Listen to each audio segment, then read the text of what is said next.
Bonjour à tous et bienvenue sur la chaîne YouTube de Cryptost Academy pour une nouvelle vidéo d'analyse on-chain.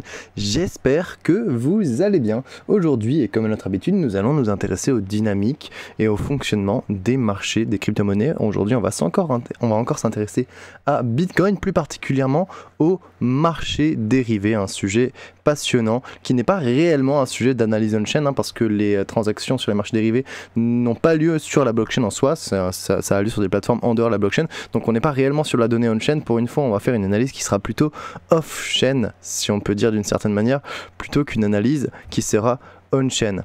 Mais dans l'ensemble, vous allez voir, on va quand même aborder des sujets qui sont très intéressants. On sait notamment que les marchés dérivés sont une des sources de risques les plus importantes pour les marchés financiers en général, à cause de l'usage de l'effet de levier et des liquidations en cascade qui peuvent survenir. Et donc la question qu'on va se poser aujourd'hui, c'est actuellement, est-ce qu'il y a un risque sur les marchés dérivés du Bitcoin qui pourrait mettre en danger la tendance de fond du marché du BTC? C'est la question qu'on va se poser aujourd'hui à travers quelques métriques. Mais avant de rentrer dans le vif du sujet, je vous invite bien sûr à vous abonner à la chaîne YouTube de Cryptost Academy et à activer la petite cloche pour ne rien louper de nos prochains contenus, que ce soit les analyses techniques de Vincent Gann tous les mardis ou mes analyses on-chain un jeudi sur deux. Si vous appréciez ce contenu et que vous voulez en savoir davantage, je vous invite à nous soutenir, ça vous coûte vraiment rien et nous, ça nous aide énormément, donc n'hésitez pas à nous soutenir si jamais ce contenu vous fait plaisir et que vous appréciez ça. Gratuité. Maintenant que les termes sont dits, on va s'intéresser rapidement, très rapidement au prix du BTC, qui n'a pas énormément évolué. On a eu la petite correction dont nous avions déjà parlé en termes de probabilité. On avait aussi parlé de la pression de vente, de pourquoi est-ce que cette correction avait lieu. Là pour l'instant on est en train de reflirter avec la zone des 108 à 110 000 $. On va voir que l'inauguration, l'investiture de Trump en tant que 47e président des États-Unis n'a pas eu l'effet escompté sur les marchés. On n'a pas vraiment eu une méga hausse comme certains l'attendaient, avec une nouvelle phase de découverte des prix au-dessus des 100 000 $. Pour l'instant, on est en train de stabiliser un peu au-dessus des 100 000 $, mais on est encore en dessous des 110 000. Et c'est dans ce contexte qu'on peut se poser la question, mais quel est le rôle des marchés dérivés et est-ce qu'il y a un risque important sur les marchés dérivés aujourd'hui? Et pour ce faire, on va aller mesurer différentes métriques relatives aux marchés dérivés. La première étant l'intérêt ouvert mesuré en BTC. Alors je vais essayer de clarifier certaines choses pour que ce soit tout à fait limpide. L'intérêt ouvert, c'est le montant du capital total qui est investi dans les marchés dérivés pour des positions qui sont ouvertes. Donc si vous avez des positions vendeuses short et des positions acheteuses longues, vous calculez ça dans la balance, vous calculez aussi le collatéral qui est mis en gage pour maintenir la position si jamais il y a un effet de levier, et donc tout le capital qui est investi sur un marché dérivé donné, eh bien ça va vous donner l'intérêt ouvert. Ici on a l'intérêt ouvert des contrats futures, donc l'intérêt ouvert des contrats à terme, des contrats qui vont se terminer au moment à partir du certain date, qui ne sont pas comme des contrats perpétuels qui eux peuvent s'échanger à travers le temps sans problème, qui ne sont pas aussi des options. Là on va seulement s'intéresser aux contrats futures qui représentent une partie très importante de la spéculation sur les marchés du BTC. Il y aura certainement au cours de l'année, je ferai un topo sur les options et sur les perpétuels. Je ferai un gros topo sur les marchés dérivés certainement dans les mois qui viennent. Mais là pour l'instant, je voulais simplement évaluer la situation actuelle et vous montrer qu'il se passe quand même des choses assez intéressantes sur les marchés du BTC dans l'ensemble, notamment sur les marchés dérivés. Et donc là, on mesure le capital total qui est investi sur les contrats futurs du BTC et mesuré en BTC. Parce que lorsqu'on le mesure en USD, la valeur va varier en fonction de la tendance du prix et donc on va avoir une métrique qui va être légèrement faussée, qui va être influencée par la volatilité du marché. Là, en mesurant en BTC, on est dans l'unité de mesure de l'actif qui est tradé et donc on est capable d'observer les tendances de manière bien plus saine avec beaucoup moins de volatilité et beaucoup moins de bruit d'une certaine manière. On va notamment s'intéresser à ce qui s'est passé au cours de l'année 2024. Petit rappel simplement, le pic que l'on voit ici entre mai 2022 et novembre 2022, c'est FTX. On va revenir juste après là-dessus, mais cette hausse incroyable de l'intérêt ouvert est entre autres due à FTX qui devrait couvrir ses positions parce qu'ils utilisaient l'argent de leurs clients via la Meta Research pour avoir des positions extrêmement risquées pour réussir à offrir notamment des taux sur leur lending qui étaient très importants. Ça a plus ou moins bien fonctionné, ça n'a même pas du tout fonctionné, mais dans l'ensemble, c'est entre autres à cause de FTX qu'on a eu cette excès spéculatif avec une énorme hausse de l'intérêt ouvert qui est passé de 360 000 à quasiment 600 000, donc presque un doublement en l'espace de quelques mois durant le bear market de 2022, donc quelque chose de très particulier. On va surtout s'intéresser à l'année 2024 parce qu'au cours de l'année 2024, eh bien, on a eu une expansion considérable de l'intérêt ouvert sur les contrats à terme. On est passé dans l'ensemble d'à peu près 350 000 en novembre, en début d'année 2024, fin d'année 2023, on était à peu près sur 350 à 370 BTC, 350 000 à 370 000 BTC pour l'intérêt ouvert total, et on est allé en novembre dernier jusqu'à atteindre les 540 000 BTC d'intérêt ouvert total, ce qui nous fait une hausse d'à peu près 54%, donc on a eu quand même une hausse très importante de l'intérêt ouvert. Et cette activité de spéculation, elle est due à différents facteurs, notamment, premier 1, l'activité des nouveaux spéculateurs particuliers. Donc eux, ce sont des chasseurs de volatilité plutôt opportunistes qui brassent des petits volumes et qui sont arrivés après l'enregistrement de l'ATH des 73 000 au niveau de février-mars 2024. On voit qu'à partir de ce moment-là, on a de plus en plus de personnes qui commencent à s'intéresser au BTC, et à la fois on a des investisseurs particuliers, à la fois on a aussi eu, grâce aux ETF, l'institutionnalisation des marchés du BTC qui a permis à pas mal de fonds issus de la finance traditionnelle ou TradFi de s'exposer plus facilement au BTC, et ils ont pu déployer notamment des stratégies qu'on appelle des stratégies de cash and carry, c'est-à-dire de l'achat sur les marchés spot et de la vente, donc du short sur les marchés futurs, ce qui nécessite nécessairement de l'injection de liquidité sur les marchés dérivés et donc une hausse de l'intérêt ouvert. L'intérêt ouvert, ça peut être à la fois des positions vendeuses et des positions acheteuses, je le rappelle.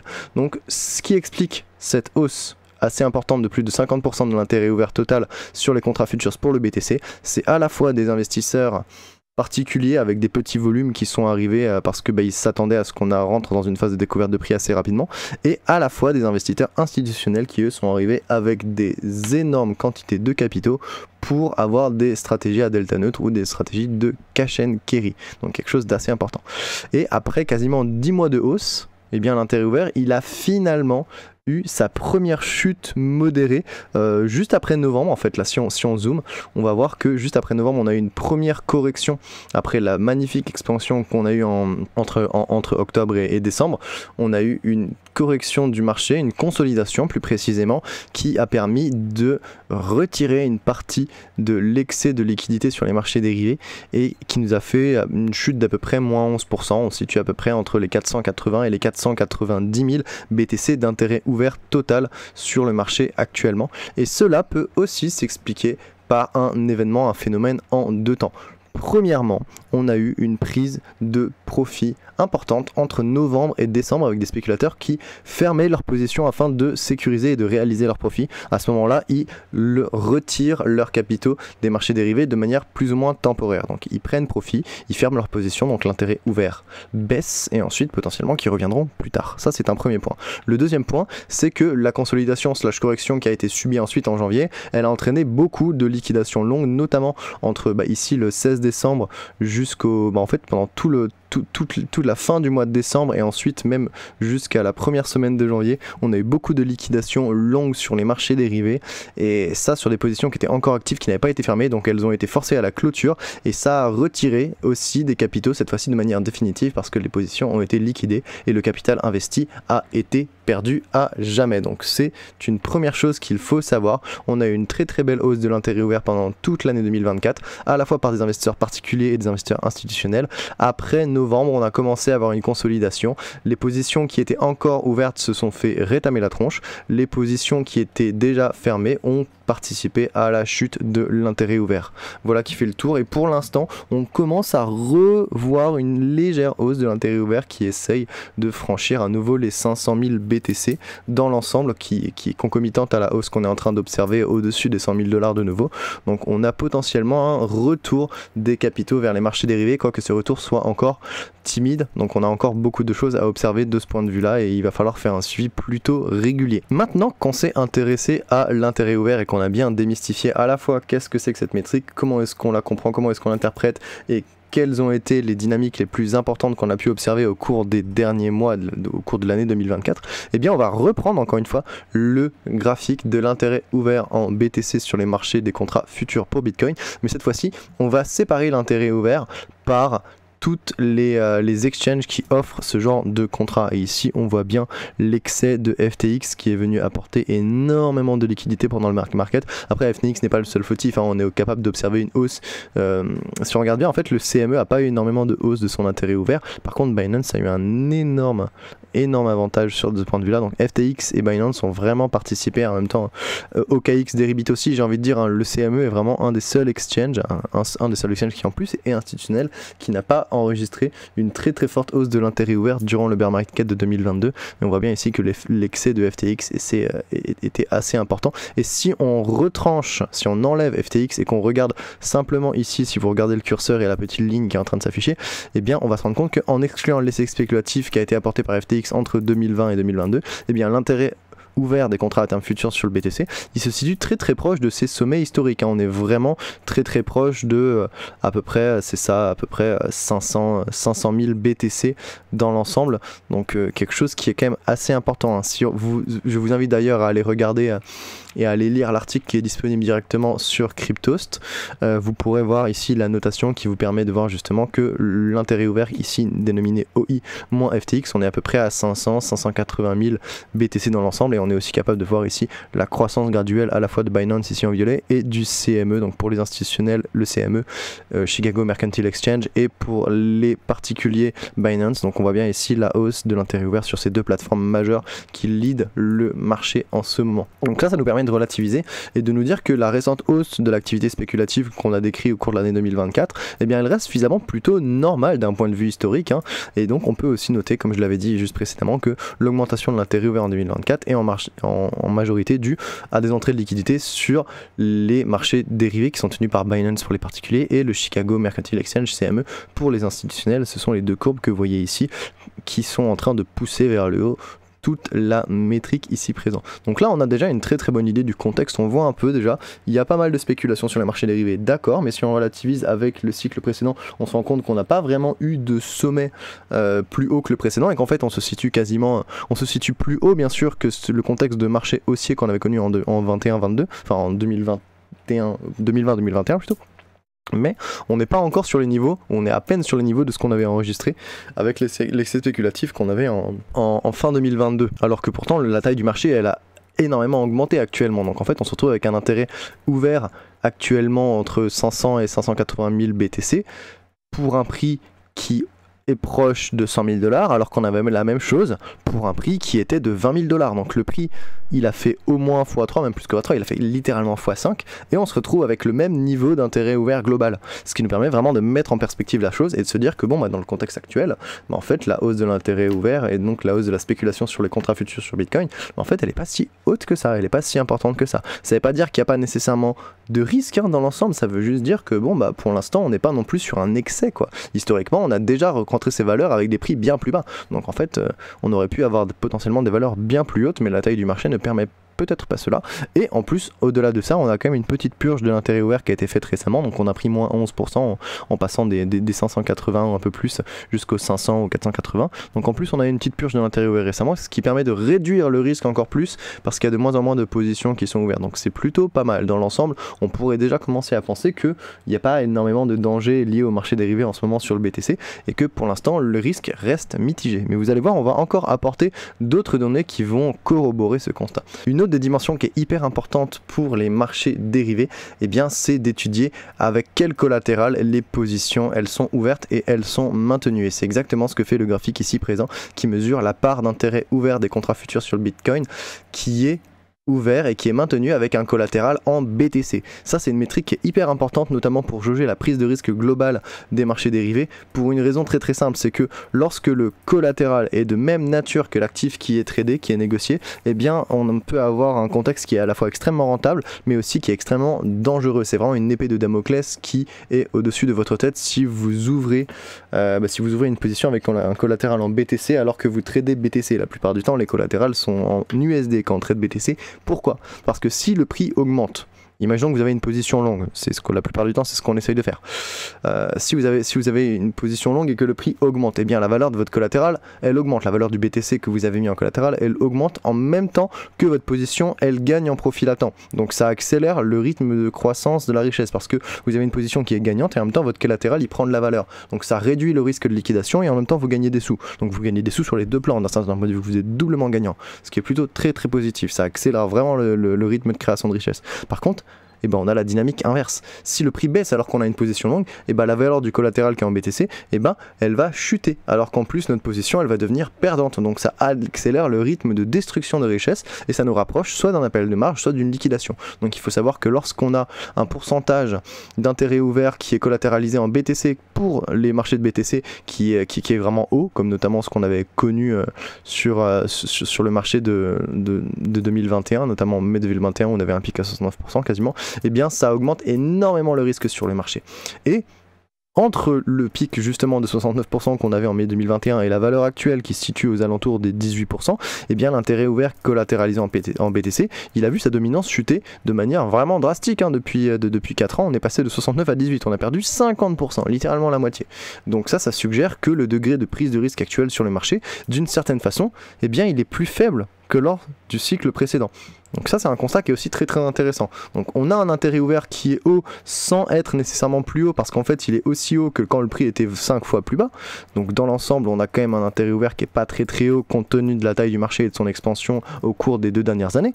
Et en plus on a de moins en moins d'intérêt ouvert qui est collatéralisé en BTC et donc qui amène une prise de risque plus importante sur les marchés. C'est quand même quelque chose de plutôt positif. Dans l'ensemble si on regarde ça, on se dit bon, en fait, le risque sur les marchés dérivés, d'accord, il y a toujours un petit peu de risque de liquidation sur un range qui va entre plus 10 et moins 10% du prix spot actuel, mais dans l'ensemble, il n'y a rien qui nous indique que là, on a quelque chose de structurel qui peut mettre en danger la tendance de fond du bull market, hein. Clairement pas, on n'est vraiment pas sur un danger majeur. Il y a des risques mineurs, mais ça c'est toujours le cas, et pour l'instant, on n'est pas du tout sur un risque majeur, comme ce qu'on a connu justement durant la première partie de l'année 2021. Clairement, on n'est pas du tout sur ce type de risque-là, et pour le coup c'est plutôt un constat qui est positif et qui est confortant, hein, pour la tendance à long terme de Bitcoin. Donc vraiment quelque chose de très très sympa si on observe dans l'ensemble. Et une autre dimension qui est assez intéressante à observer, c'est les taux de financement des contrats futurs, parce que eux ils offrent une vision claire du biais spéculatif qui domine à un moment donné en fonction du contexte de marché. Si on a beaucoup de positions longues qui sont ouvertes et un biais spéculatif qui est très très haussier, donc des spéculateurs qui sont vraiment très très bullish, et ben on va avoir des valeurs qui sont très très hautes ici en vert positive. Et si on a au contraire des investisseurs qui sont plutôt en train d'être dominés par la peur et qui ont envie de vendre et donc d'ouvrir des positions short, ben on va avoir un intérêt, un taux de financement qui va devenir négatif. Et qu'est-ce qu'on voit dans l'ensemble? Eh bien on a des valeurs qui pour l'instant sont relativement basses, hein. Déjà on voit l'ampleur de la spéculation haussière pendant le cycle dernier, on n'est pas encore arrivé à ça pour ce cycle, mais on va zoomer un petit peu et on va voir ce qui se passe actuellement dans l'ensemble. Eh bien en début 2024 et en fin 2024, eh bien, on a eu pas mal de volatilité haussière, ce qui a attiré beaucoup de spéculateurs qui voulaient rentrer avec des positions acheteuses, donc des positions longues, et le taux de financement des positions longues était plutôt élevé, ce qui signalait qu'on avait une période d'euphorie et donc un risque spéculatif haussier qui était assez important. Donc c'était plutôt risqué d'un certain point de vue d'être haussier, notamment aux alentours de début décembre, c'est clair, et aussi aux alentours de février-mars. Vous aviez peut-être encore un petit peu de hausse à gratter, mais le prix allait corriger dans tous les cas à un moment ou un autre, donc il fallait faire attention dans tous les cas. Et à l'inverse, en mai et en septembre 2024, eh bien, le marché il testait les bornes basses de son range aux alentours des 60 puis des 50 000 dans l'ensemble, et donc on avait pas mal de peur sur le marché, des investisseurs qui voulaient plutôt plancher et parier sur une chute du prix en dessous du support et donc essayer de vendre, donc avoir des positions short, et donc le taux de financement des positions short il était plutôt appuyé, ce qui signalait une période de peur assez importante avec un biais baissier qui dominait. Donc ça c'est pour vous permettre de lire, de comprendre un peu comment est-ce que la métrique fonctionne dans ces extrêmes, essayer de voir actuellement est-ce que justement on a des valeurs qui sont extrêmes, et le contexte actuel c'est des taux de financement qui sont haussiers sans marquer d'excès particulier comme on a pu les avoir justement sur les 2 périodes qu'on a décrites précédemment, qui se maintient en dessous des 0,15. Si vous devez avoir un seuil à partir duquel vous commencez à avoir un excès, regardez le seuil des 0,015 qui est juste ici là, il vous permet assez bien de définir les zones au-delà desquelles il y a vraiment un danger, où vraiment il commence à avoir un risque et c'était mieux de se positionner plutôt d'une certaine manière, et là il est déjà un peu tard quoi. Donc on n'a pas énormément de biais haussiers, il est modéré, il est présent mais il est modéré, donc c'est très bien. Donc on a des taux de financement qui ne dépassent pas du tout les 0.015 et ça suggère que le biais spéculatif actuel il n'est pas excessif et qu'aucun risque majeur n'est à prévoir pour le moment sur les marchés du BTC. Voilà qui fait le tour de ce que je voulais vous présenter pour l'évaluation des risques sur les marchés dérivés du BTC. On va rapidement passer par l'analyse de ce qui s'est passé au cours de la dernière semaine avec l'investiture notamment de Trump. Donc on a eu pas mal de volatilité sur le prix du BTC, notamment de la volatilité haussière où on est allé liquider des positions qui essayaient de verrouiller le seuil des 105 000 $ à peu près, qui a été rejeté directement ensuite. Donc là on a eu beaucoup de volatilité baissière pour essayer, je pense que les market makers ont désiré, après que les shorts aient été liquidés, aller chercher la liquidité aussi au niveau des longues. Et ensuite, le jour de l'investiture de Donald Trump en tant que 47e président des États-Unis, on a eu une énorme barre de volatilité haussière en anticipation de l'inauguration.